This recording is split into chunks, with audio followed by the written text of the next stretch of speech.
আসছি শ্রী গোপাল মিষ্টান্ন ভান্ডার মহেশ হল। এখানে কি কি বিখ্যাত মিষ্টি পাওয়া যায়?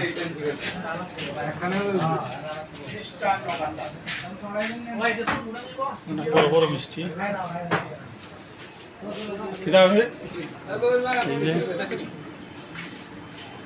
এটা কি লুচি,